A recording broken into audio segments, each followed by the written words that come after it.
This is MD Javed Ali.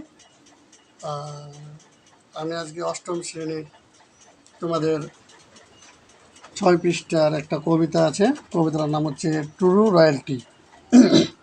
এই কবিতার critical analysis করব। আশা করি যে মূল্যায়ন আসতেছে সেই মূল্যায়নে যদি এটা ক্রিটিক্যাল অ্যানালাইসিস করতে বলে তাহলে তোমরা একটা সুন্দর উত্তর দিতে পারবে এবং প্রত্যেকেই এই কবিতার ক্রিটিক্যাল অ্যানালাইসিস করে ত্রিভুজ নাম্বার পাবে। তো শুরু করি। True royalty by Rudyard Kipling. তো এখন ক্রিটিক্যাল অ্যানালাইসিস করতে হলে কবিতাটার প্রথমে আমাকে যে কাজটা করতে হবে, নেম অফ দ্য পোয়েম লিখতে হবে। তাহলে লিখবো কি, ট্রু রয়্যালটি, শেষ। এরপরে কী করতে হবে আমাদেরকে, নেম অফ দ্য পয়েট, কবির নাম লিখতে হবে, রুডয়ার্ড কিপলিং। তারপরে কী করতে হবে আমাদেরকে, একটা সামারি দিতে হবে কবিতাটার। যেমন আমি একটা সামারি লিখে দিচ্ছি, তোমরা দেখো। The poem describes Queen Balkis and King Solomon, who are both powerful rulers. Despite their high status, the possess a technique, humility, and connection to nature. They converse with butterflies on their walks, treating them as equal and friends. This simple act reflects their appreciation for the beauty of the natural world. Overall, the poem highlights the idea that true greatness of love. তাহলে আমাদের summary শেষ।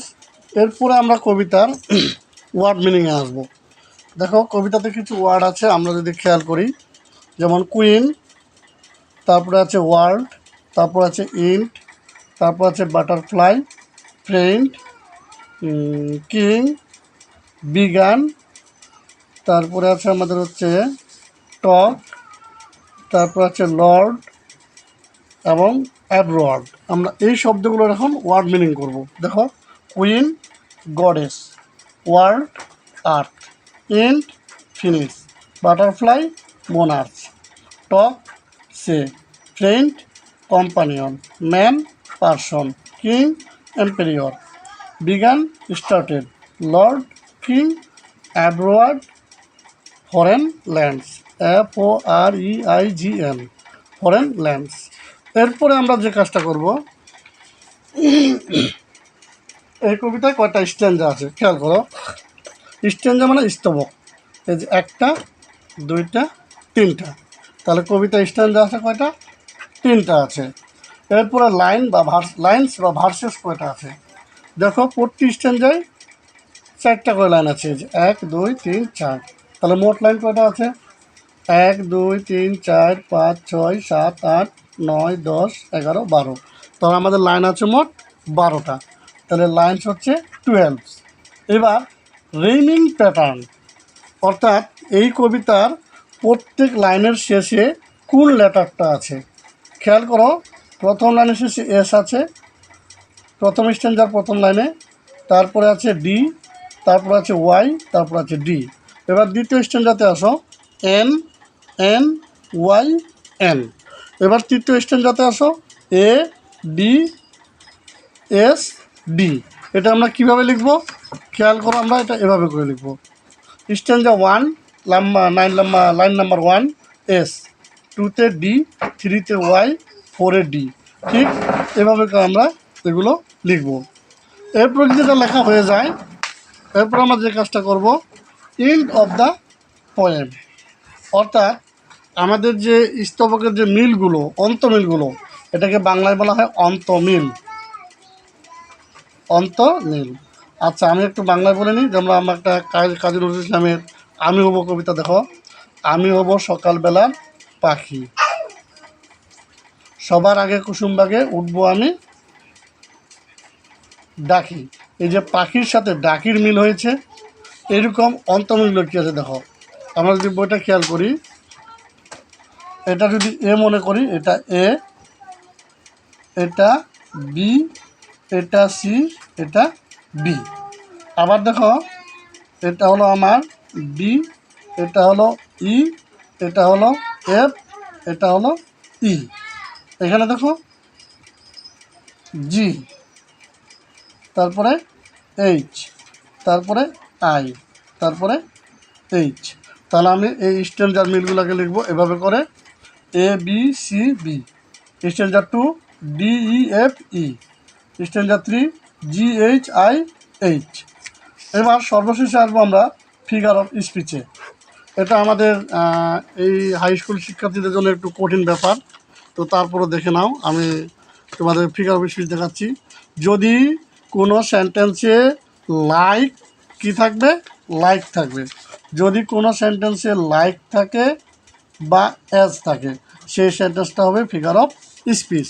তাহলে তোমরা খেয়াল করো এখানে কি আছে, এই যে there was never a queen like Balkis, এই যে লাইক আছে, তার জন্য এই সেন্টেন্সটা হচ্ছে ফিগার অফ স্পিচ। আবার এখানে আসো, there was never a king like Solomon, এই যে লাইক আছে, তাহলে এই দুটো লাইন হচ্ছে আমার কি figure of speech.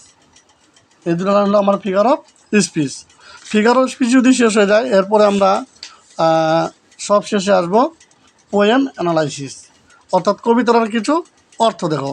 King Solomon and Queen Balkis loved each other, King Solomon এবং বালকিস একে অন্যকে ভালোবাসত।